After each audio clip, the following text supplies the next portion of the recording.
Kay na matibay na ebidensya pinakita na Sawa Queen mabigat na hatol balik kulungan ex-marine. Ayan, syempre itong balitang ating matutunghayan ngayon ay nagmula kay Pinas News Insider. At ito po ang inyong lingkod na si BT na magbibigay ng reaksyon at komento dito sa video na ating matutunghayan ngayon. At huwag na natin pagtagalin at sabay-sabay na nating panoorin ang laman ng video na hatid sa atin ni Pinas News Insider at bibigyan natin ng reaksyon ang balitang ito. Pasok! Ito ang balita Ayan, ngayon. si Jeles. Trending at pinag-uusapan ngayon sa mundo ng social media. Ang tiuman ay balitang. Ito ang balitang dapat malaman ng taong bayan na pilit tinatago at pilit ayaw di umanong ipalabas ng mga bayarang media sa palasyo, kamara at senado sa publiko. Pero bago ang lahat, kung bago ka pa lamang sa channel na ito at kung gusto mo ang mga balitang politika ay please Ayan. huwag kalimutang mag-like, subscribe at Like, i-click ang subscribe kayo notification bell para mas maging updated ka palagi sa lahat pa ng mga bagong video na i-upload namin. At ito na nga mga kababayan, tila mukhang may nasampal sa isang katagang na ang Gaba di Jude Magsaba, dating senador na si Laila de Lima, tila muli raw kinarma at mukha di umanong may magbabalik rehas matapos binasa ng Court of Appeals ang desisyon o hatol at binaliktad ang desisyon ng korte na nag-absuelto kay dating senador na si Laila de Lima sa isa sa mga drug case nito. Napapasok lang na balita, ayon sa isang batikang abogado na si Salvador Panelo, ay pinawalang bisa ng Court of Appeals ang pag-absuelto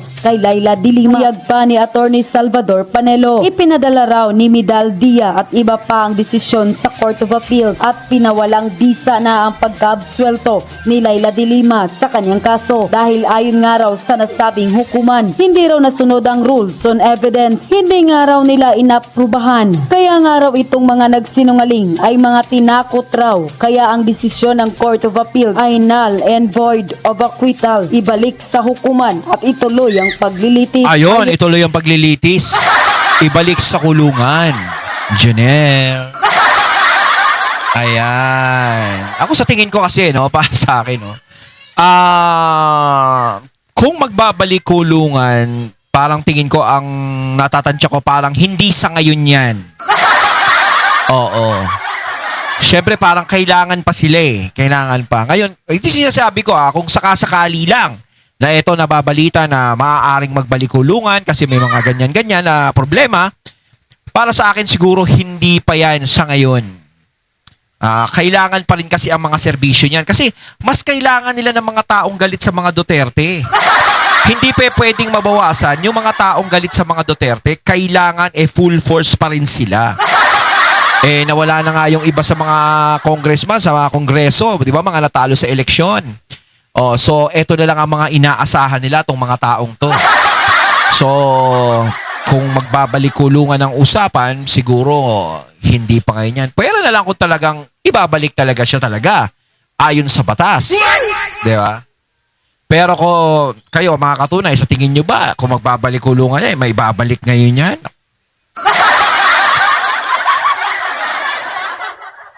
Yun pa sa kumpirmadong balita na post online ni Salvador Panelo. Sa akin nga, kaya nga pinalaya yan. Di ba? Mas maraming galit sa mga Duterte, mas very good. And, sa kanyang official Facebook account found in the Court of Appeals website. In a decision dated April 30, 2025, the 8th Division of the Court Appeals declared null and void the decision dated May 12, 2023 and order dated July 6, 2023 of the Regional Trial Court of Muntinlupa City, RTC Muntinlupa, acquitting Laila M. de Lima of violation of Comprehensive Dangerous Drug Acts of 2002 for being issued with grave abuse of discretion. The case is remanded to RTC Muntinlupa to decide the case in accordance with the rules stated in the decision. So talagang null and void, no? Parang hindi talaga dapat lalaya to. Pero kita nyo naman, nagawa ng paraan. Kung ipapasok to, kung ibabalik, syempre kaya din nilang magawa ng paraan na mapigilan. Kaya sinasabi ko, maaaring mangyari yan kung talagang sa batas, talagang ilalaban sa batas. Pero, naku, di ba? Hanggat pinapakinabangan pa yung mga taong ganito, is patuloy pa rin yan. Diba? Maaaring managot naman kasi lahat ng mga dapat managot na ganyan may mga problemang ganyan. Pananagutan nila yan kung sakasakaling iba na talaga ang maging administrasyon. Oo. Lahat yan. Lahat yan sigurado. Naku. Lahat ng mga may maling ginawa ngayon eh siguradong mananagot sa mga susunod. Kaya nga takot na takot manalo mga Duterte ng mga yan eh. For these reasons, the petition for certiorari is hereby granted. The decision dated 12 May 2023 and the order dated 6 July 2023 issued by Regional Trial Court Branch 204 Muntinlupa City in criminal case number 17165 are declared null and void. We remand the case to the Regional Trial Court Branch 204 Muntinlupa City for it to decide the case in accordance with the rules stated in this decision. So ordered. Alam mo ba kung anong desisyon ng Court of Appeals? Ano yung attorney? Ang desisyon ng Court of Appeals, batay dito sa natanggap ko, ay pinawalang bisa ang pag-aabsuelto kay De Lima sa kaso niya. Sapagkat sa ngayon sa hukuman, hindi nasunod yung rules on evidence. Yung sa testimonya, yung recanted testimony na sinasabi ko, hindi naprubahan nila na kaya itong mga nagsinungaling dahil mga tinakot. Hindi nasunod, madalis sabi. Kaya sabi ng Court of Appeals, null and void ang acquittal. Ibalik sa hukuman at ituloy ang pagbibista. Ayun. Parang syempre pag sa batas talaga naaayon at sa hukuman, kailangang sundin. Diba? Kailangan sundin. Pero kung ulitin ko mga katunay, talagang parang napakalabo eh. Napakalabo nilang sundin yan. Diba? Kaya nga sinasabi ko paulit-ulit, sinasabi ko kanina na mas kailangan nila ng mga tao na tatahol ng tatahol laban sa mga Duterte. Hindi sila para magbawas o mabawasan. Diba? Kung kinakailangan madagdagan pa sila, idadagdagan nila para mas lalong lumakas ang laban nila. Ngayon, kung talagang dapat tong managot, talagang managot siya. Pero tatanungin ko ulit kayo mga katunay, tingin nyo ba, kung sakaling ganyan yung sinasabi ng korte, kung pananagutin siya, talagang hindi pa pwede lumaki, talagang kumbalik siya, sa tingin nyo ba talaga siyang ibabalik doon? Diba? Kayo, anong masasabi nyo? Comment nyo sa comment box mga katunay kung talagang maibabalik siya doon. No? Siyempre, pag ayon sa batas ang pinag-usapan, yun talaga. Yun ang inuutos ng korte. Pero kung sa kanila, di ba? Kung sa kanila na kailangan talaga nila ng mga tatahol laban sa mga Duterte, lalong-lalo na nagiging mainit ang impeachment ni BP Sara at kailangan full force sila. Yun nga ang naano ko na baka mamaya itago or what, hindi payagan, ganto ganyan. Di ba?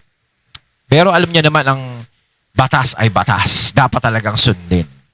Di ba? Sana nga. Jonel.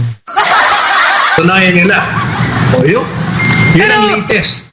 Na mga 18 ex-marine ay kasama po yung pangalan niya. At to the fact na nakikita po natin nakasakasama ng mga pink flower sa kanilang mga rally. Ayun pa yung sinabi ng mga ex-marines na kasama yung pangalan niya na inaabutan din siya ng envelope. No? Kaya syempre, wala namang mga taong tumatay. Hindi ko naman sinasabing guilty siya. Pero sa totoo lang kasi, kung ikaw pinaparatangan ka ng mga ganyan, lalong-lalo na malaking kasalanan yan. Alam mong pananagutan mo yan. At lalong-lalo na mga taong bayan yung magagalit sa'yo. Syempre, ikaw politiko ka, kailangan mo ng simpatya ng taong bayan. Syempre, magsasalita ka ba ng totoo? Magsasalita ka na sabihin mo na, oo, tumatanggap ako, ganyan. Syempre, hindi. Lahat naman ng bagay, hindi mo itatanggi mo talaga yan, hindi ka magsasalita. Lalong-lalo na kung maiipit ka sa sitwasyon, masisira yung pangalan mo. Hanggat maaari mong ingatan ang pangalan mo, itago mo yung mga lihim, gagawin mo talaga yan. O, pero hindi ko sinasabing guilty siya o ano siya. Diba? Sinasabi ko lang na wala namang aamin kapag ganyang kalaki ang kaso, kung ganyang kalaki problema. Lalong-lalo na kung political career mo ang masisira dyan. Pero ang tanong ko, yung mga nagsasabi ba laban sa kanya na sinasabing nakakita sa kanya na tumatanggap siya ng ganito, Ano ang motibo nila para magsinungaling at ipahamak nila yung mga sarili nila? Lalong-lalo na, ikinakanta nila hindi lang basta-basta mga tao, kundi matataas na tao. Mga nakapwesto sa matataas na posisyon. 'Di ba? Eh di, si Dirima naman malapit-lapit nang bumalik sa kanyang bahay bakasyonan sa kulungan. Kapag nagbago muli ang administrasyon, may sigurado Ayun yung sinasabi ko, kapag nagbago ang administrasyon, marami talagang mananagot. Kaya yung sinasabi ko na kahit parang inuutos ng korte na ganyan, maaaring sa batas, yun talaga. May pagkakasala siya. Pero kung ano, parang mahihirapan siyang ibalik o papanagutin uli. 'Di ba? Kaya ang tingin ko diyan sa susunod na administrasyon, maaari. Kung sakasakaling ang administrasyon na uupo ay iba na at diretso ang utak, maaaring mabuksan lahat 'yan. Hindi lang naman yan ang mabubuksan, kundi yung mga naging problema ng bansa, yung mga nagpahirap sa taong bayan, mabubuksan lahat yan. babago yan in the next 2 years and a half or earlier. Ang kulungan ang nag-aantay kay Dilima. Hindi ang kanyang mga paglalamierda at ang kanyang mga frailties sa managiliw. Mananagot siya. Sigurado yan. At kasama dyan siyempre si Marcos at si Romualdez at magbubuo sila ng Selda 13 para sa kulungan. Atunan sila ng mamamayan sa pamumuno ng bagong liderato. Selda 13. Parang numero ng malas yun. Ng matino at matuwid na panggobyerno. Maraming salamat. Ayun, natating nato ngayon ang video na nagmula kay Pinas News Insider. Siyempre nato ngayon natin kanina ang boss at video na yan na binigyan din natin ng reaksyon na nagmula kay Attorney Panelo at saka kay Eric. Ayan, kayo mga katunay, ang masasabi nyo tungkol dito, comment lang po kayo sa comment box. So once again, I'm BT and I'm out. Peace.